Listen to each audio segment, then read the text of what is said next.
What is wrong with the Patriots offense? Is it time for New England to panic? Or do I believe that the Patriots will find a way to turn it around? In this video, I break down the Patriots offense, how they can go about fixing this offense, and whether or not Tom Brady is finished, whether or not Tom Brady is the issue with the Patriots offense. Before I dive into this video and break down the Patriots and the Patriots offense, make sure that you do spike the like button and subscribe to the Bottom Line View for more NFL videos just like this. I also want to hear from you guys. What's your opinion on the Patriots offense? Do you think it is Tom Brady? Do you think it's partly the scheme, the weapons around Tom Brady? Maybe it's the offensive line or the running game. Let me know in the comment section below. What is wrong with the Patriots offense? And then what do they have to do to fix it? So, it's that time of year in New England. It's that time of year where fans are freaking out on social media, where the media is saying that Tom Brady is done, that Bill Belichick can't coach anymore, Josh Mcdaniles can't figure out the offense, they have no weapons around Tom Brady, and of course the Patriots have no chance of winning the Super Bowl despite being 10-2 this season. We do remember last year, 2018-2019 NFL season. The Patriots, their record at this point in the NFL season, or around this time, was 9-3. And the Patriots were looking all right. I wouldn't say they look like the best team in football. I think that would have rather gone to Kansas City in the AFC. Possibly some people had the Rams or the Saints of the NFC above the Patriots. And I think the Patriots were somewhere in that top 5. Very similar to this season. The Patriots at 9-3 last year then proceeded to go on a 2-game losing streak, losing to the Miami Dolphins and the Pittsburgh Steelers. Well, last year I was at one of those games in Pittsburgh. They looked just as bad offensively as they do today.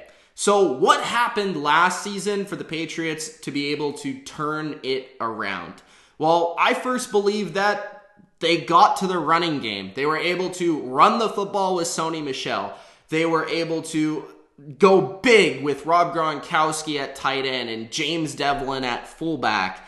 And this is part of the reason, which I'll get to in a little bit, why I do not believe that is going to actually be the way to fix this offense this season. Because first off, the Patriots do not have Rob Gronkowski and they do not have James Devlin. So part of that is thrown out the window. But that was a big reason why the Patriots were able to win the Super Bowl last year. They committed to running the football, and offensively everything else kind of followed. They didn't really have any great receiving weapons outside of Julian Edelman, which sounds a lot like today after losing Josh Gordon late in that season. They were stuck in a crisis and finding their identity, but over the course of the last month of that season, they were able to correct some of their mistakes, put their playmakers in the best spots to succeed, and Tom Brady and Sony Michel elevated this offense along with Julian Edelman coming up clutch. There is one thing about this that always strikes me as very strange in the NFL. I understand that the Patriots are unlike any other team in the NFL. They are a team that everybody looks at and everybody wants to fail. And it's just a weird storyline to have a team that is 10-2, yet everybody is in a panic. Like, I literally read a story of Nesson, a Boston outlet, that said, "Is it time to panic in New England? The Patriots fall to 10-2. Is this a real headline? Like, is this a thing? Any other team in the NFL would be celebrating being 10-2. And that's part of the reason that it irritates me about the media, irritates me about the fan base itself. Yes, you're irritating me because the Patriots are 10-2. The 49ers are loving where they're at. The Saints are loving where they're at. And yes, the Baltimore Ravens, they're ecstatic about being 10-2. But with the Patriots, they're 10-2, and all of a sudden, it's a crisis. I want to ask you one thing. Did you think the Patriots were going to go undefeated? Did you think they were going to go 16-0? I hope not. Did you think they were going to go 15-1? No, probably not, right? Did you think they would go 14-2? Maybe, possibly. With the easy schedule at the beginning of the year, you thought it was maybe a possibility, and that's exactly what happened. They swept that easy schedule, and we knew that at this point in the year, they might drop a couple of games because they had a difficult schedule. Name how many teams in the NFL could go out and sweep the Ravens, the Cowboys, the Eagles, the Texans, and the Chiefs. Name one team in football today that could go there and beat all of those teams, a number of those games being on the road. So to me, we knew the Patriots were going to drop a couple games. They weren't going to go undefeated. They weren't only going to have one loss. And right now they only have two, and they might end the season that way. This weekend is a tough test. They play the Kansas City Chiefs. We'll see how they respond after a tough loss to the Texans. But all I'm trying to say here is the Patriots went 11-5 last year in the regular season, and they won the Super Bowl. And not only did they go 11-5 last season, they lost all 5 of those games to teams that didn't make the playoffs on the road. And so far this season, they've lost to 2 teams on the road that are playoff contenders. So it's a little bit different. And when you're looking at the competition this season, so far this year, they're outperforming the way they played last year. And no, playing like last year doesn't automatically mean they'll win the Super Bowl this year, or getting back to the way they played last year doesn't automatically mean they're the best team in football, because football changes each and every calendar year. But they've been worse, and they've found ways to overcome it. And all of a sudden, this year, again, it's time to panic. I just don't quite understand that storyline. Let's shift to Tom Brady. Tom Brady is the man who always gets credit for when the Patriots win. And Tom Brady, especially over this past decade, has been the man who they blame when the Patriots lose. Is Tom Brady in decline? Because the media, whether it's ESPN, Fox, CBS, doesn't matter, maybe even the NFL Network, they're going to blame Tom Brady. They're going to say that Tom Brady is in decline. And maybe they're partly right. Is Tom Brady the Tom Brady of 2007 or 2010 or even 2016? No, he's 42 years old. Tom Brady is not the best quarterback in football. But does that mean that Tom Brady sucks? Does that mean that Tom Brady's not capable of winning the Super Bowl with a pretty decent supporting cast? No, you're wrong if you think Tom Brady is not good, and you're wrong if you think Tom Brady is the issue with the Patriots offense. And here is why. Tom Brady, first off, is still physically very good at football. He still has the arm. You can see this in a number of throws, and I'm going to show you some highlights here of the game just versus the Texans last week. And this was the game that followed with the criticism of him falling off the cliff, right? Max Kellerman style. So Tom Brady still has the arm. So falling off the cliff is not quite there from a physical perspective. You can see that he's made a couple of throws in that game where, wow, the arm, the ball, it really zips. You can really tell that he still has a top 10-ish arm in football. The second thing is, with his physical game, is you can still see him being able to move up and down, side to side within the pocket, escaping blitzers, escaping pressure, and he makes teammates around him, especially his offensive line, a heck of a lot better because he's able to avoid a number of sacks. Just in the Texans game alone, he avoided 3 or 4 possible sacks by going or moving in the pocket, where some other quarterbacks who are less talented in their ability to move around the pocket or are less experienced, they would have taken a sack there, possibly would have been stripped of the football, or they would have been behind the chains without throwing an incomplete pass to save the down. So Tom Brady, to me, is still physically very good, as well as having the experience of knowing how to move within the pocket, knowing where to place the ball down the field in certain timing situations. And you can see that in his play. It's pretty clear to anybody that still watches the Patriots on a week-to-week basis that Tom Brady is still physically very good at the position. Is he the prime GOAT Tom Brady? No. But is he still very good? Yes. The Patriots offense is definitely an issue. And I'm not trying to say that it isn't. But what I'm trying to say is that the issue is not all on Tom Brady. And the issue, point blank, period, is not the quarterback. It's not Tom Brady. When you do look at the offensive stats, I agree with you. They're not very good.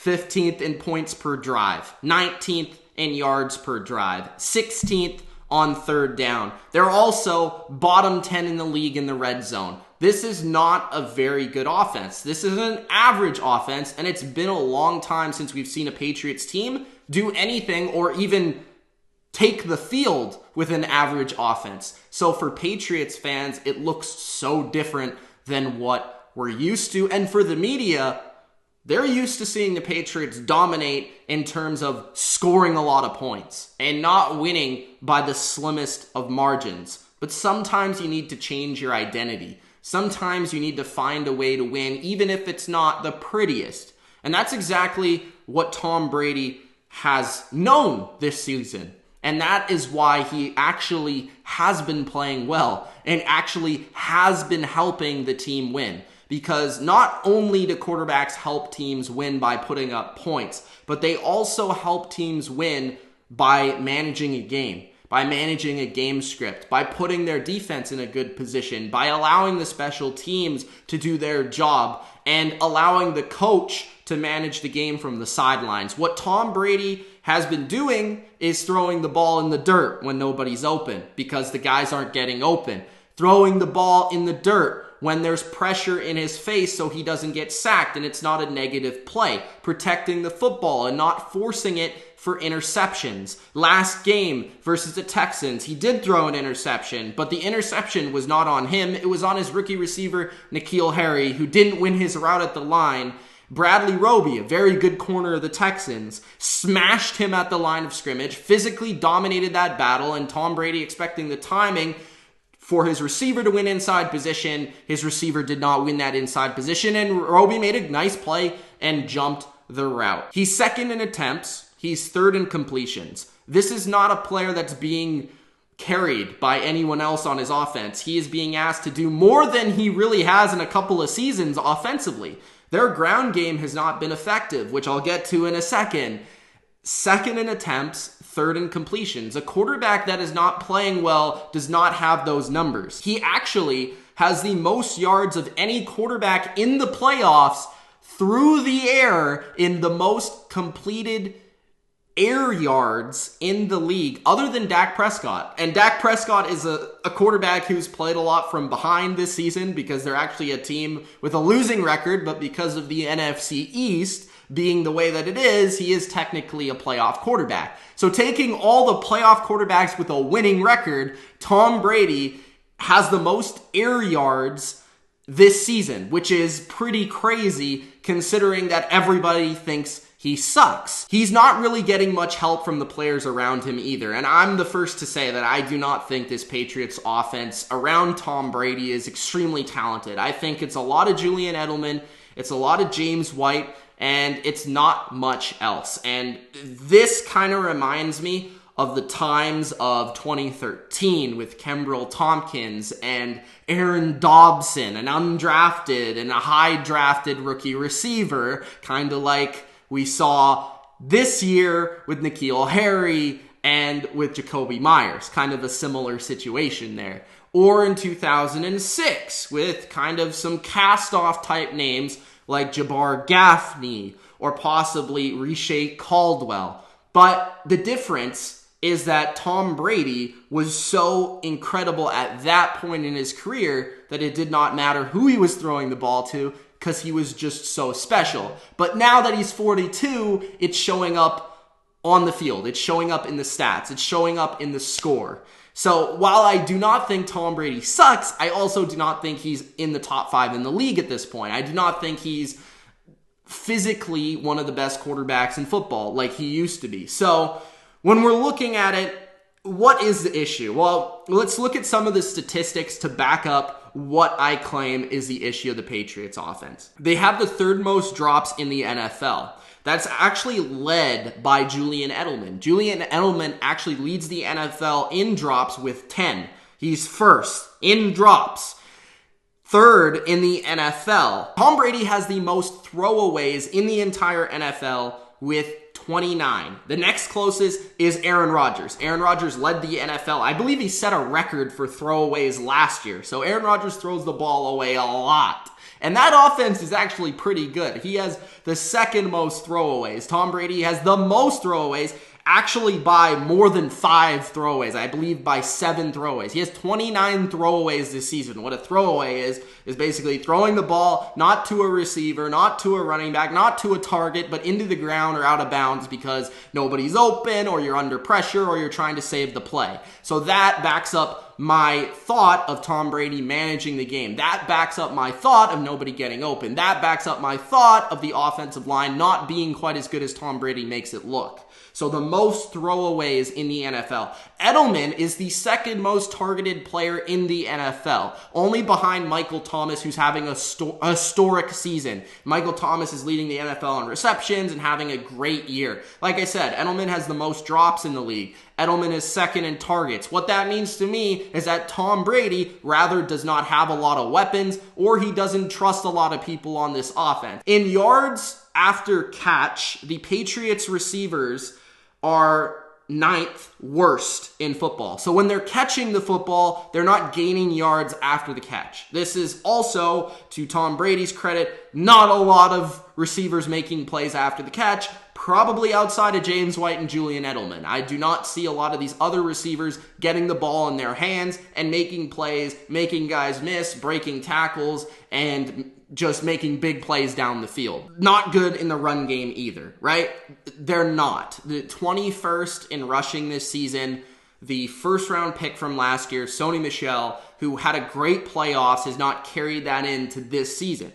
He actually ranks 47th this year by PFF.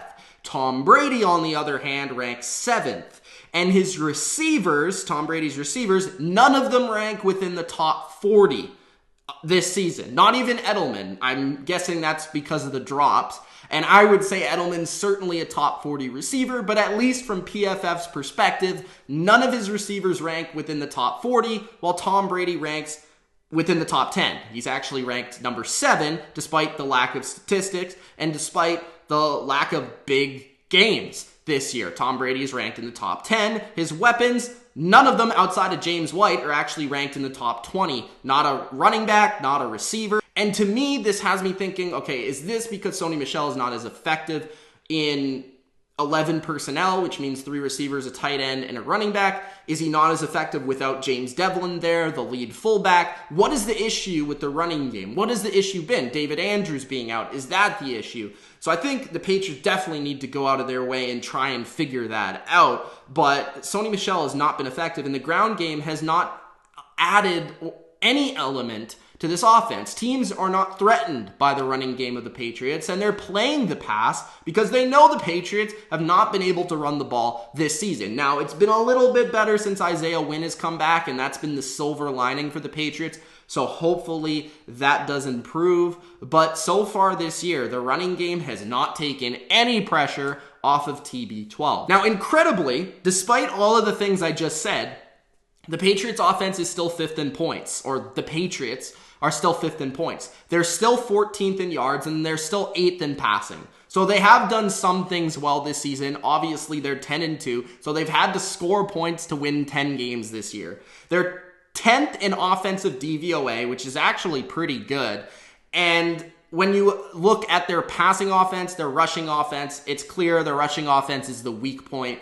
21st in rush offense. They are 12th in pass offense, DVOA. Now, expanding on what is wrong with the Patriots offense, I think part of it has been the constant revolving door. I do not think the revolving door has not brought in talent, though, which is something that I want to clear up. I don't think the Patriots clearly lack the talent. I think it's more the chemistry and the execution. When you do look at some of the plays, even in the Texans game, there are some players open. There are some players that maybe would have been open if they would have done one or two different things, or maybe Tom Brady, if he was on the same page with one of his receivers, they would have been able to make a big play. For example, with Philip Dorsett in the red zone, first drive of the game, going across the back of the end zone. Tom Brady throws it out the back of the end zone. Dorsett and him are not on the same page. A play before that, Jacoby Myers does not take the right path to the cone to get the ball right on his numbers to catch a touchdown. There are little tweaks that the Patriots must make to be able to get better. But the revolving door has been a key issue. The lack of experience, the lack of chemistry. This has been a big intertwining issue with the quarterback Tom Brady, where they're not on the same page. And when you're in a Patriots type offense where timing is everything, execution is everything, and yes, they're not the most talented, they're not all Randy Mosses, then you need timing. You need to execute, or else you're not going to make the plays, right? So I think that's bigger than anything. But the revolving door of the constant shift of receivers. Look at how the depth chart started this season in week 1.